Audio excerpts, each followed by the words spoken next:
Olha, durante toda a semana passada, você acompanhou o Brasil Urgente Paraíba, uma série de reportagens especiais sobre a hibristofilia. Eu gosto de dizer que é um nome diferente e que a gente, para não errar, né? Foi muito polêmico e repercutiu tanto e em todas as mídias, viu? Se liga num trechinho aí. Quando o amor vale mais que a vida. Eu adorava quando as pessoas chegavam perto de mim e diziam: porque teu marido mata, porque teu marido é um bandido frio, porque teu marido é um psicopata. Você é feliz assim? Eu gosto. Alguém que cuida de mim, se importa comigo. Há um desconhecimento muito grande sobre esse fenômeno, né, que é a hibristofilia.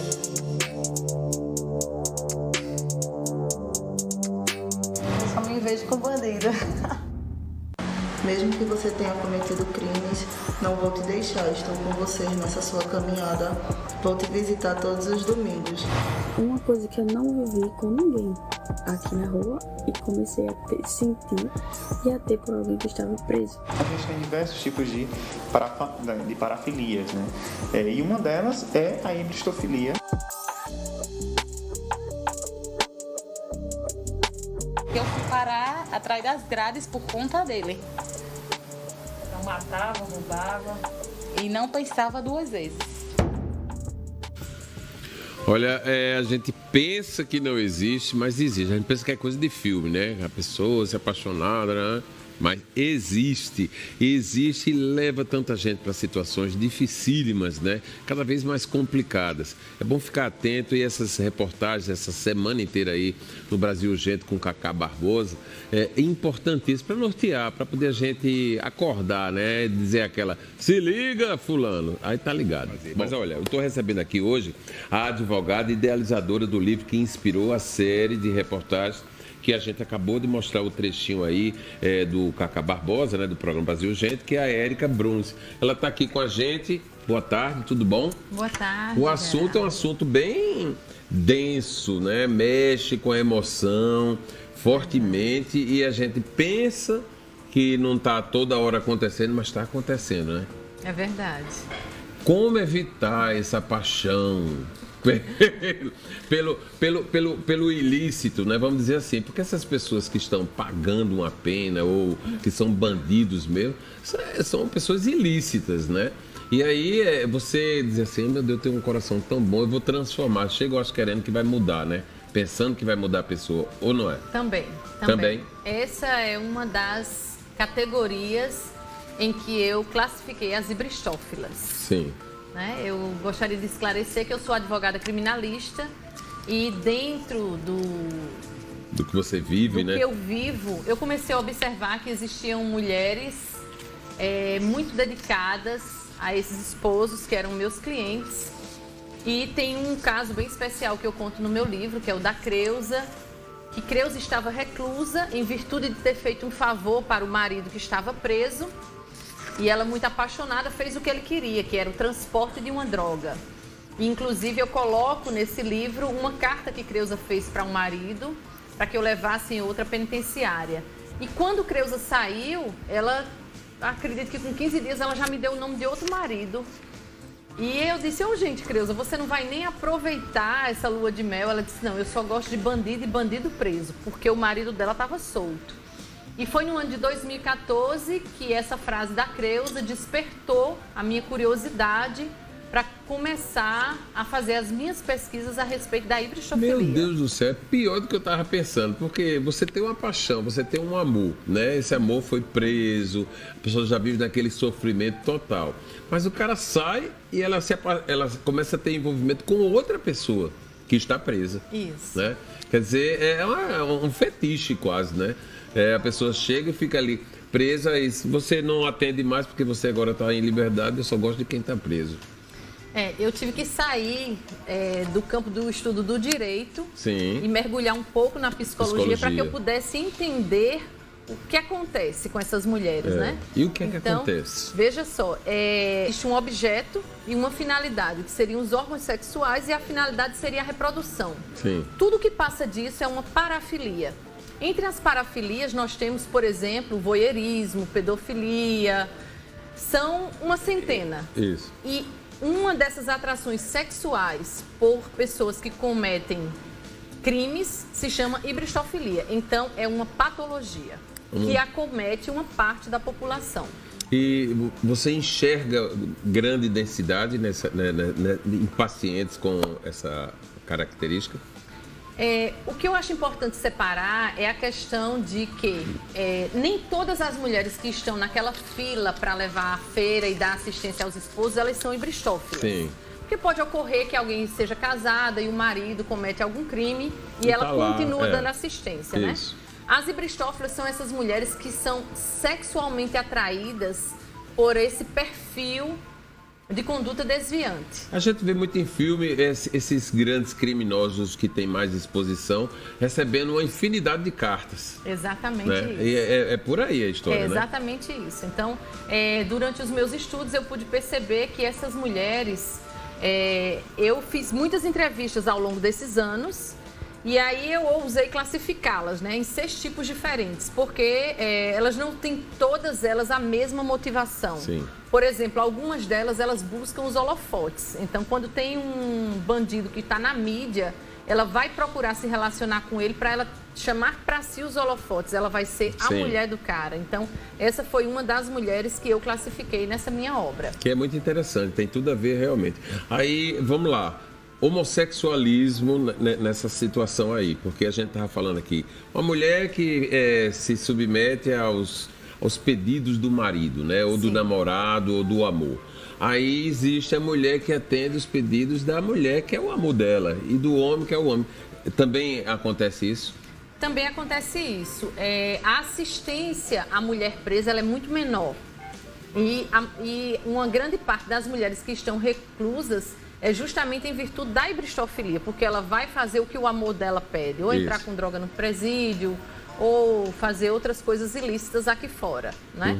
Mas pode acontecer que uma mulher esteja no comando e que seja ela a pessoa ativa no mundo do crime e que alguém se apaixone por ela e por ela vai fazer alguma coisa. Então, independente de quem vai fazer para quem, a hibristofilia, ela comete em maioria as mulheres, mas existem homens hibristófilos também. A senhora atua, doutora Érica Bruns, a senhora atua aqui em João Pessoa, né? E aí, como é que a senhora enxerga a vida dessas mulheres ou desses seres humanos que têm essa patologia nas penitenciárias da Paraíba, por exemplo? Pronto, eu atuo nos estados de Pernambuco, Rio Grande do Norte e Paraíba. Sim. Então, as minhas pesquisas foram feitas também com mulheres desses estados. Sim. Sinceramente, eu aprendi a valorizar essas mulheres demais. Sim. São mulheres corajosas, dedicadas.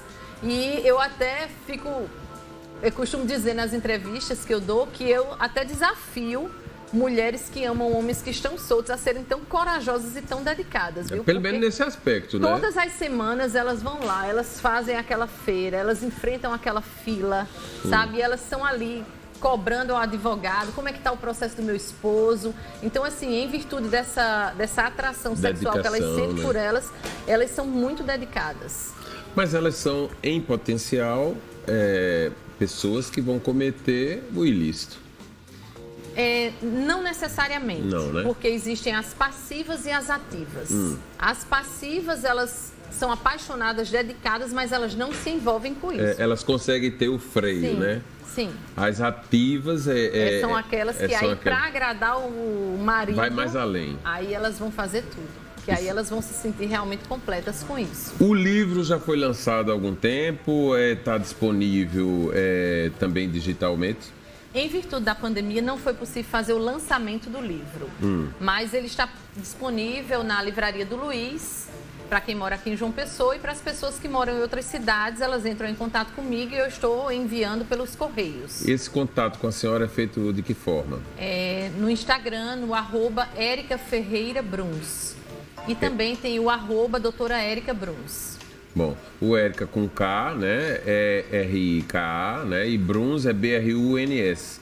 A senhora é de João Pessoa, não, né? Eu sou nascida em Campina Grande. Em Campina Grande, olha aí. Sou nascida em Campina Grande.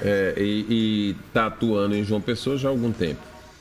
A minha trajetória foi um pouco... Passeando, né? Foi muito longe, né? Eu costumo dizer que como meu pai de São Domingos do Cariri. Eu costumo dizer que as minhas origens são do Cariri, e aí eu estudei muito tempo na Europa, e aí voltei ao Brasil e estou desenvolvendo a minha atividade aqui, mas só dando uma continuidade com relação a essa obra, Gerardo. Sim. Eu comecei falando de mulheres ibristófilas, entrando na minha categoria. Nesse livro eu cito o caso de 5 advogadas. Sim, porque tem isso também. 5 advogadas, dentre elas 3 amigas minhas, que, assim, deixaram a vida familiar, toda uma estrutura, todo o conforto, a estrutura, e foram viver esse amor que veio advindo da ibristofilia. Então, não é sem razão que algumas pessoas que estão de fora ficam com medo, né, de se deixar envolver, porque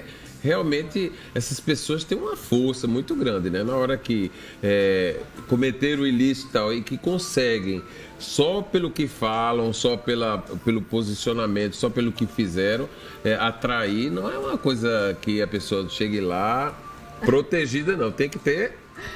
Precisa não ser ibristófilo, né? Pelas entrevistas que eu fiz, eu pude perceber que o poder de persuasão dessas pessoas é muito grande. Inclusive, se nós advogados tivéssemos todo esse poder de persuasão, eu acredito que o desempenho seria muito bom. Mas elas sempre dizem que elas escutam exatamente aquilo que elas gostariam de escutar. Teria que ter uma preparação para poder enfrentar isso. Porque vamos dizer que você seja ibristófila, mas você não dá vazão a essa tendência que você tem, né? Aí você tem que se preparar para você não se deixar envolver, porque como elas são pessoas de grande persuasão, elas vão conseguir facilmente se você não estiver protegido, ou pelo menos... acredito que sim, que sim. Então, eu quero agradecer a sua presença aqui, dizer que o assunto é bastante palpitante, viu? É bem interessante de ser lido, não é isso, Adriana? É muito interessante mesmo. E eu espero que o trabalho que você tem desenvolvido ganhe mais gás ainda, porque quanto mais a gente souber, mais tivermos em informação, melhor a gente vai preparar as pessoas para essa situação, porque a pessoa pode até ser e não deve se encaminhar para isso, né? Eu gostaria de dizer que esse livro é Os Paradoxos do Amor Bandido. Já está pronto e será lançado em breve A Síndrome do Amor Bandido, que traz relatos e tem uma abordagem psicológica e traz relatos de outras mulheres. De mais de 100 que eu entrevistei, eu separei 15 relatos e fui surpreendida quando da divulgação dessa obra, procuradas por outros atores do sistema jurídico penal querendo revelar suas histórias. Então, existe já uma terceira obra em curso que vai falar dos demais atores do sistema jurídico penal. Isso aqui é só um começo, doutora, porque é o seguinte, já vai ser procurado por diretores de novela, de filmes, porque isso aqui é uma abordagem que a gente já viu em outras paradas aí, né? Cada um mostrando o lado da ardilosidade, né? Dessas pessoas que cometeram o ilícito, na história de manipular quem tá fora, né? E aí o cara que chega lá pensando que vai acontecer, de repente... se vence, se deixa vencer, né? Então eu acho que parabéns pelo trabalho, muito bom, e pesquisa é algo que é absolutamente necessário nesse país, né? Em todos os lugares. E isso aqui é um produto, isso aqui no melhor sentido, né? Essa obra é produto de pesquisa, né? E pesquisa para mostrar uma realidade que é preocupante se a gente quer permanecer incólume nessa abordagem que essas pessoas fazem, né?